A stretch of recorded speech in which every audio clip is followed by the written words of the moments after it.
जय महाराष्ट्र मंडळी, कसे आहात सगळे? मजेत ना? तर आज तुमची लाडकी मयुरी मस्त अशी आंबट गोड रेसिपी घेऊन आली आहे तुमच्यासाठी. तर उन्हाळा म्हटलं की जेवण नको नकोसं वाटतं. त्यातल्या त्यात ना उन्हाळ्यात मस्त सगळ्या बाजारात आंबट कैऱ्या आलेल्या असतात आणि मला सुद्धा आज बाजारात ना छान अशा कैऱ्या दिसल्या. म्हटलं चला ह्याच कैरीपासून ना जेवताना तोंडी लावण्यासाठी अगदी 2 मिनिटात होणारं कैरीचं आंबट गोड लोणचं बनवूया, जे की बनवायला अगदी सोपं, कमी वेळात कमी साहित्यात होतं. तर चला पटकन रेसिपीला सुरुवात करूया. तर मंडळी, कैरीचा मस्त आंबट जेवताना तोंडी लावण्यासाठीचं झटपट लोणचं बनवण्यासाठी मी इथे ना 2 कैऱ्या घेतले. छान अशा आंबट कैऱ्या घ्यायच्या आहे लोणच्यासाठी. तर इथे ना स्वच्छ धुवून घ्यायचे सगळ्यात आधी तर. आणि मी आता इथे एकाच कैरीचं लोणचं बनवणार आहे, एकटीसाठीच हवंय. तर पुढचा ना भाग व्यवस्थित काढून घ्यायचा, चीक असतो बऱ्याचदा. आणि जर तुम्हाला हवं असेल ना तर तुम्ही साल काढू शकता, नाही काढलं तरी देखील चालेल, पण शक्यतो मी तरी साल काढून घेते, म्हणजे जेवताना असं पटापट चावलं जातं. नाही तर साल असलं की कसं थोडंसं असं रबरी टेक्स्चर लागतं. आणि रेसिपी स्पेशली माझ्या पप्पांची आहे. ते नेहमी कधीही, आता मे महिना सुरू झाला ना, असं मस्त आंबे आणायचे आणि त्यांचंच ते चिरून काहीतरी ते लोणचं करत बसायचे. मग तेव्हा मी पप्पांकडून ही रेसिपी शिकली होती. आता पप्पा तर नाही आहेत, पण रेसिपी लक्षात आहे. हे बघा, व्यवस्थित असं सगळं साल काढून घ्यायचं आहे आपल्याला. व्यवस्थित असं साल काढून झालं ना कैरीचं, असं मधून चिरायचं. तुम्ही चॉपरच्या सहाय्याने सुद्धा ह्याला ना बारीक करू शकता. अगदीच एकदम पण असं ना बारीक किस नाही करायचंय तिचा, किंवा जास्त पण जाड ठेवायच्या नाहीयेत आपल्याला. हे बघा, मस्त कैरी एकदम ना अशी बघूनच माझ्या तोंडाला पाणी सुटतं राव, काय करणार. व्यवस्थित ते आतमधलं सगळं काढून घ्यायचं, नाहीतर लोणचं खाताना मग ते असं कडवटपणा येतो थोडासा. मधून असं चिरून घ्यायचं, जेणेकरून पटकन ही निघाली जाते कोय आतमधली.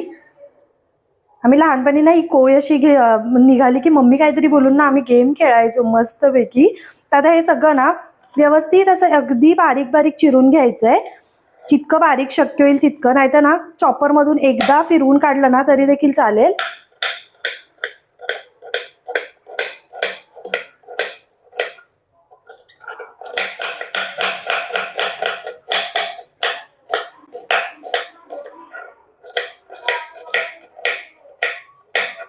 हे बघा, मस्त अशी ना मीडियम साईज मध्ये कैरी चिरून घ्यायची आपल्याला. आता ही कैरी ना एका बाउल मध्ये ट्रान्सफर करायची आहे.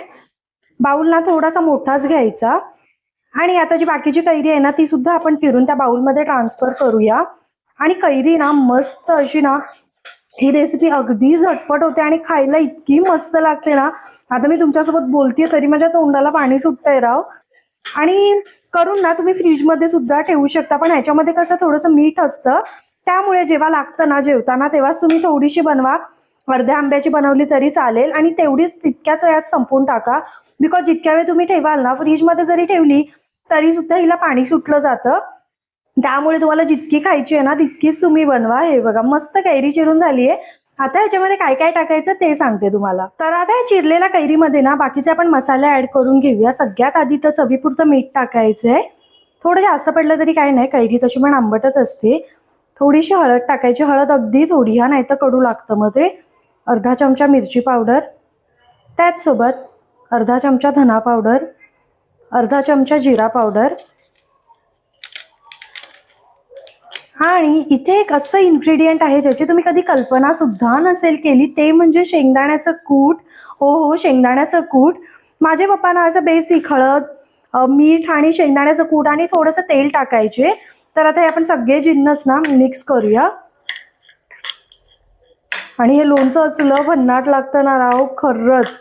आणि आता मी एक बाजूला तेल सुद्धा थोडंसं गरम करायला ठेवलंय. तुम्ही नॉर्मल तेल सुद्धा टाकू शकता, पण नॉर्मल तेल टाकल्याने कसं होतं, थोडंसं ना असं खाल्ल्यानंतर ना घशात खवखव व्हायला सुरुवात होते. त्यामुळे थोडंसं हे बघा, तेल गरम करायचं, त्याच्यामध्ये अगदी थोडंसं आपल्याला ना हिंग टाकायचंय तेलामध्ये. हे बघा, थोडंसं तेलात ना, गरम तेलात हिंग टाकायचं आहे आणि मस्त चरकन अशी फोडणी द्यायची. आहा हा, मस्तच एक नंबर. आता हे व्यवस्थित मिक्स करून घेऊया आपण. बघा, अगदी 2 मिनिटात होतं. कोणी आंबा चिरून दिला ना, अगदी 1 मिनिट सुद्धा लागत नाही. सगळे मसाले टाकायचे आणि मस्त असं लोणचं बनवायचं. तुमच्याकडे चाट मसाला असेल ना, किंवा आमचूर पावडर, ती सुद्धा थोडी टाकली ना मस्त टेस्ट येते. हे बघा, अगदी कमी वेळात आणि कमी साहित्यात आपलं लोणचं तयार आहे. मस्त आंबट आंबा घ्यायचा, पण ह्याला एकदम गोड आंब्याचं चांगलं नाही लागत हे लोणचं.